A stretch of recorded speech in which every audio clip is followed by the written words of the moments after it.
What are the most important AFC North depth chart updates you need to know following free agency and ahead of the 2023 NFL Draft? It's time to break down all four teams, the Ravens, the Bengals, the Browns, and Steelers, as we begin another edition of Locked On Fantasy Football. Our Locked On Fantasy, your daily NFL fantasy podcast. Part of the Locked On Podcast Network, your team every day.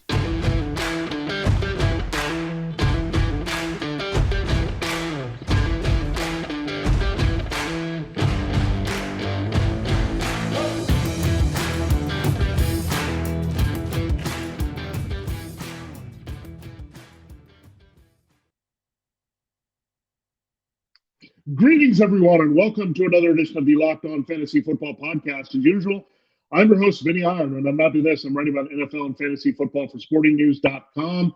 We're waiting for the big things to happen still in free agency. Aaron Rodgers, that trade to become official between the Packers and Jets. And now Lamar Jackson wants out of Baltimore. We're going to focus on the Ravens here in their current state with Lamar Jackson on the franchise tag, but still his status in Baltimore limbo going forward, given his demand and given the Ravens kind of having a staring contest about that all-guaranteed contract. So Lamar Jackson could be on the move soon, but I don't think there'll be a quick resolution here. And Aaron Rodgers, it's just a matter of time there. But we need to move on and continue to look at what these depth charts are looking like for the offensive positions across the league. We've gotten through a whole conference in one division, so we took care of all the NFC teams as they stood as we broke it down, and we looked at the AFC East teams. Today we're going to turn our attention to the AFC North, so not just the Ravens, but look at what's up with the Bengals, Browns, and Steelers as well. So covering four more teams on today's show.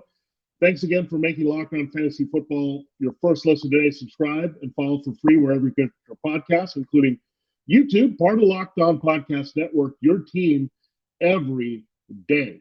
All right, let's dive into the Ravens for now. We put a big star next to his name. Lamar Jackson is listed as the starting quarterback. He's on the franchise tag. He doesn't want to play for that $32.4 million, especially after Daniel Jones gets 4 for $160. Lamar Jackson wants to get paid a lot and guaranteed in the vein of Deshaun Watson, another quarterback in this division who got an all-guaranteed contract in a different situation from the Browns. So we're looking at Jackson potentially being on the move. Would they just pivot to Tyler Huntley? He's played pretty well in Jackson's place the last couple of years when he's been hurt. He can run the offense pretty well here. So it's that. They do have a new offense in place, however. Greg Roman is gone. Todd Monken is in there. But whatever Jackson has been able to do, Huntley, they've gotten a little bit from him to just say they can run whatever they would like to do with that backup quarterback. They also have Anthony Brown hanging on as number 3. He's had to play before as well for Lamar. So interesting situation here. The Ravens have been very patient with the Lamar Jackson re-signing. They would like to get the deal done, but they want Jackson to budge here from his status, and I don't know if that's going to happen. So maybe their best option is to look at the Colts at number 4 overall, trying to acquire that pick and trying to make that deal happen with Indianapolis here. So they at least have a shot at getting one of those top quarterbacks back and can start looking at that guy, whether it's Anthony Richardson or Will Levis. They need to think about a quarterback. I think right now Richardson would fit a little bit better in what they're doing because they have a run-oriented coordinator in Todd Monken. So a lot of things you want to see. The mobility is definitely going to be a part because Monken came from Georgia. We have Stetson Bennett who can run around. So I think Tyler Huntley would be the plan A right now if there's no big draft pick in return. So and Jackson ends up being a holdout. So Huntley, we know, can be a facilitator. He can put up some numbers. He's not going to run like Jackson and have that ability to put up high floor numbers, but there's some potential there with Huntley in this new brand of offense and the trust that he has from the remaining coaching staff here with the Ravens. Now, the backfield looks very familiar. It goes back to what we saw a few years ago when everyone was healthy. J.K. Dobbins, number 1. Gus Edwards, number 2, the kind of the change of pace and the power sense. And then Justice Hill hanging on. He's done some good work on special teams to last this long on the team. So Dobbins, Edwards, and Hill are your 3 running backs now. So they removed some of the chaff with Latavius Murray and Devonta Freeman and Le'Veon Bell and some of the guys that they had to kind of shuttle in through there. But right now it's looking good for Dobbins and Edwards to be fully healthy, provide that 1-2 punch in the backfield. All right, we're looking at wide receiver. Rashad Bateman should be fully healed as well to be the number 1. Devin Duvernay is a big playmaker out of the slot, but now they have Nelson Aguilar They signed him, the former Patriot and Eagle, and he's bounced around from a few teams here, but valuable because he can play the slot as well. So does this mean they'll play Duvernay more outside? They also have James Prochet hanging on as the number 4. You have Tylan Wallace, number 5. Mike Thomas, he's bounced around with the Jaguars and Bengals. He's number 5. And then Andy Isabella from the Cardinals, he's on this list as well with the Ravens wide receiver option. So I don't love the Aguilar signing. It's okay, but he's a slot guy at times, so that kind of is redundant with Duvernay's role. Prochet just has never gotten the real chance to expand his role here, even though he's got a little bit of promise. And Rashad Bateman, look, we need him to be fully healthy. He can put up some numbers here. I think they'll open it up a little bit more to their number 1 receiver. The Ravens have been complaining about the receiver, so they could also add a receiver in the draft. So all kinds of things to watch out with Baltimore. This receiving situation just doesn't get better. Last year they had to trust a lot of DeMarcus Robinson and Sammy Watkins. So now you're looking at Bateman, Duvernay, and Aguilar, but I still see this as a low-volume passing game where it doesn't involve the wide receivers too much, and I still see a lot of 12 personnel potentially in play for Todd Monken. That means you would see Mark Andrews on the field quite a bit in a prominent role. Why wouldn't you? He's their clear number 1 tight end, one of the best in fantasy right there with Travis Kelce. Isaiah Likely had flashes there when Andrews didn't play last year and was very effective, and they might want to use that 12 personnel because Likely is also tough athlete to cover out of Coastal Carolina. Charlie Kolar is a pretty good young tight end to have as your number 3. So tight end overall a little stronger behind Andrews than it is behind Bateman at wide receiver here. So something to watch there for sure with the Ravens as we go forward. Now, offensive line is also looking finally settled again. Ronnie Stanley fully healthy at left tackle. Ben Cleveland is at left guard. Tyler Linderbaum, their first-round pick from last year, settled in very nicely at center. He was a good pick up there. And Kevin Zeitler, they've rebounded well from Marshall Yanda retiring. So Zeitler bounced around. He's played in 3 teams in this division. He's played with the Bengals and Browns, so he's settled in as the right guard. And Morgan Moses, he last played on the other side of the Beltway in Washington. He's been a pretty solid right tackle throughout his career. That's his role here, opposite Ronnie Stanley. We'll see if they're interested in left tackle. I think that is a potential here. Stanley is a guy that's hard to trust to stay healthy. They could also upgrade the interior a little bit more. They have Patrick McCarry being kind of the swing backup behind all these guys. So something to watch there for sure. But I do like the structure of the Ravens going forward. And I think you'll see more 12 personnel make sense and a better running game traditional-wise with Dobbins and Edwards probably splitting good touches here, with Dobbins being more the receiving guy and Edwards being more the power and the short yardage and goal line guy in this mix. So something we'd envisioned a few years ago. Now both are healthy and maybe we can see it come to fruition. All right, there you have it. The Ravens depth chart as it stands now at the offensive positions coming out of free agency with Lamar Jackson on the move pending that. We'll break down the other 3 teams of the division, the Bengals, Browns, and Steelers in our final 2 segments here. But I got to tell you, it's really excitement here for the NCAA tournament. It's the Final Four. What a group we have here with Florida Atlantic, San Diego State, UConn, Miami. Tournament is definitely hot, especially in Houston, and having a couple teams from South Florida, Boca Raton and Coral Gables, as well as sunny San Diego and UConn. It can also be pretty bright there when it turns to spring and summer. So there's no better place to get in on the action than FanDuel, America's #1 sportsbook, because right now FanDuel is giving new customers a no sweat first bet up to $1,000. That's up to $1,000 back in bonus bets there. So that makes it a no sweat bet for you, where you can just go after it here. Just go to FanDuel.com/lockout, sign today to claim your no sweat first bet. Then you can wager on everything from money line to point spreads to which team will be cutting down the nets in the end in Houston. All in an app that's safe, secure, and super easy to use. So don't miss your shot at no sweat first bet up to $1,000. When you join FanDuel today, just go to FanDuel.com/lockedon to sign up. Make every moment more with FanDuel. Okay, it's time to continue the show, and we're going to look at the depth charts again from the 4 teams in the AFC North. 1 team down, the Ravens, and 3 more to go here at the Bengals, Browns, and Steelers. Again, thanks for listening to us here on Locked On Fantasy Football. We're part of Locked On Podcast Network, your team every day. You can subscribe and follow the show for free. Let's look at the Cincinnati Bengals. They don't have much behind Joe Burrow at this point. Joe Burrow waiting for that new big contract extension from his rookie deal as the #1 overall pick. That's going to come at some point here. You would figure the summer at the latest. So Joe Burrow is about to be locked up. There's not much behind him. Brandon Allen hasn't been brought back. So you have Jake Browning. Remember him from Washington? A Interesting quarterback in college who put up some big numbers, but kind of bounced around in the NFL trying to get a shot here. But now he's settled in Zach Taylor and Brian Callahan offense as the number 2 right now for Joe Burrow. We'll see if they try to upgrade that situation going forward. All right, running back, there also could be a change here. Joe Mixon is holding on to the job, but they've kicked the tires on Ezekiel Elliott. They lost Samaje Perine to the Broncos in free agency, so that means Chris Evans right now is the number 2. And number 3 is Travion Williams. So some Oklahoma connection between Williams and Mixon. Got Evans there as well, who has flashed a little bit.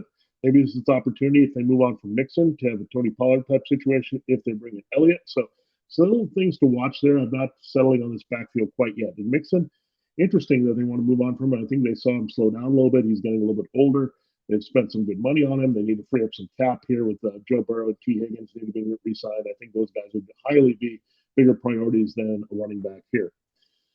All right, the wide receiver core is pretty much the same. Jamar Chase, still a year away from getting his big contract. Higgins is in the mix, hoping to get paid with Burrow and stay with Burrow. Tyler Boyd is your number 3 in the slot, so nothing changes there. Trent Taylor is back. He's your number 4. You have Trenton Irwin as the number 5, and Stanley Morgan is the number 6. So really, it's Chase, Higgins, and Boyd from this position for sure. The rest of the guys are just depth guys. Taylor can play inside as well, so that's why they like him in the 4 receiver sets when they spread the field. So again, that's how you break it down here, but still everything goes through mainly Chase and Higgins with Boyd being the 3rd there and everyone else dropping off. Now, the Bengals also made a recent move to change tight end. They did not re-sign Hayden Hurst, so he's gone. And you also lost another player that they haven't brought back yet, Drew Sample. So changes at tight end could be coming. Last year, they didn't re-sign C.J. Uzomah. They picked up Hurst. Now Hurst has moved on to the Panthers. Well, Irv Smith Jr. is an interesting flyer. Good athlete with the Vikings. We've been projecting a breakout for him for a while, but that team moved on with T.J. Hawkinson as Irv Smith went on the shelf again. So worthy flyer to take. I don't think that takes the Bengals out of potentially looking at a tight end in the 1st or 2nd round of the draft. But Irv Smith taking a flyer because he's athletic, can make plays, once had some real promise for the Vikings. So I kind of like that pickup there to help Joe Burrow, and especially have those receivers intact as well. Devin Asiasi, he's the former Patriot. He's the number 2, and Tanner Hudson rounds things out as the number 3 there. On the offensive line, he got a big addition. This was huge as well. Orlando Brown Jr. added the left tackle. So now they flipped Jonah Williams to the right side. Jackson Carman becomes a swing back on the outside. Max Sharping is the swing guard right now. Cordell Volson is listed as the starting left guard. You have Ted Karras still at center. Alex Kappa, the former Buccaneer, he's at right guard. And Jonah Williams, we'll see. They've been shopping him around a little bit. They might be looking for an upgrade at right tackle now. Williams, that's his more natural position. So have some depth, but Orlando Brown was a bit of a surprising splurge here for the Bengals, but want to try to win as much as possible with Joe Burrow, and now they have a very strong left tackle there in Orlando Brown Jr. All right, we go to Cleveland. They made some upgrades as well for Deshaun Watson. His backups are now Joshua Dobbs, who returns there. Jacoby Brissett wasn't re-signed. He went to the Commanders. Kellen Mond, the guy to look behind Kirk Cousins and the Vikings. He's latching on as number 3 here. Nick Chubb has seen some changes behind him in the backfield. Jerome Ford is now your number 2 running back. Kareem Hunt has not been re-signed. Dearness Johnson signed a deal with the Jaguars, so he's not going to be back. We'll see about Kareem Hunt being brought back late. Demetric Felton is the 3rd running back, and John Kelly, the former Ram, is sticking around as the number 4. So anything can happen here in the backup situation by Nick Chubb. We're going to look for the handcuffs, especially without Hunt and Johnson there. So things to definitely watch there, and the Browns should be in the market of drafting a rookie back to put behind Chubb. Wide receiver, they suddenly got a lot deeper. They had Amari Cooper and Donovan Peoples-Jones, but they make an aggressive trade to acquire Elijah Moore. So the Jets were done with Elijah Moore. It doesn't matter if they were going to switch quarterbacks from Zach Wilson to Aaron Rodgers. They were just done. Didn't like his attitude last year. So change of scenery here. So this is great. Amari Cooper can be on the outside. DPJ can be on the other side, stretch the field. Elijah Moore can work the slot here. You also have a big slot option in David Bell's number 4. And another track star here with some speed. Marquise Goodwin signed from the Seahawks. He's around here as a depth deep threat here as your number 5. And it rounds out with another very athletic, dynamic guy, if he can stay healthy, Anthony Schwartz. So Watson is not void of playmakers here, especially with Moore and Goodwin in the mix there to help Cooper and Donovan Peoples-Jones. So watch out here for this offense really putting up numbers. Rounds out with Michael Woods. Jakeem Grant is on this team, and the former Buccaneer draft pick, Jalen Darden, is also Browns guy. And they're pretty loaded at tight end. They added Jordan Akins in this mix. So Harrison Bryant still the number 2. kind of curbs the value of David Njoku. Had a nice fantasy season last year, but there's still a couple guys you need to worry about there. So something to concern yourself with it. There is that Njoku could see more of a committee approach. They could also look more to the wide receiver. So I think this offseason wasn't so great for his value as Watson can now diversify. You also had Njoku playing 11 games with Jacoby Brissett last year. So it all lines up for Watson pushing the ball downfield. They want some speedsters. They have some, and now more and Goodwin adding to that there with DPJ. The offensive line is fantastic. This is going to really help Deshaun Watson. Jedrick Wills on the left side, he's a stud. Joel Bitonio is absolute crusher at left guard. Ethan Pachick, the former Seahawk, has been very good at center, replacing J.C. Treader. Wyatt Teller is just one of the best offensive linemen in the league. He's pushing around guys. So Bitonio and Teller are definitely the best guard combination you'll find in the NFL. Jack Conklin continues to do his thing. The former Titan is really settling well as the right tackle. So this offensive line is going to buy time for Watson. It's going to open things up for Chubb. They're going to be able to throw downfield, work the play action, often effective running game. So everything the Browns want to do offensively is there. So Watson carries an extremely high ceiling with an improved receiving core as well as these great blockers up front. So watch out for that developing here in Cleveland, as Cleveland has great potential for a top flight offense here that's still going to be oriented around Chubb, but they can open things a lot more with Watson fully there for a full offseason and season.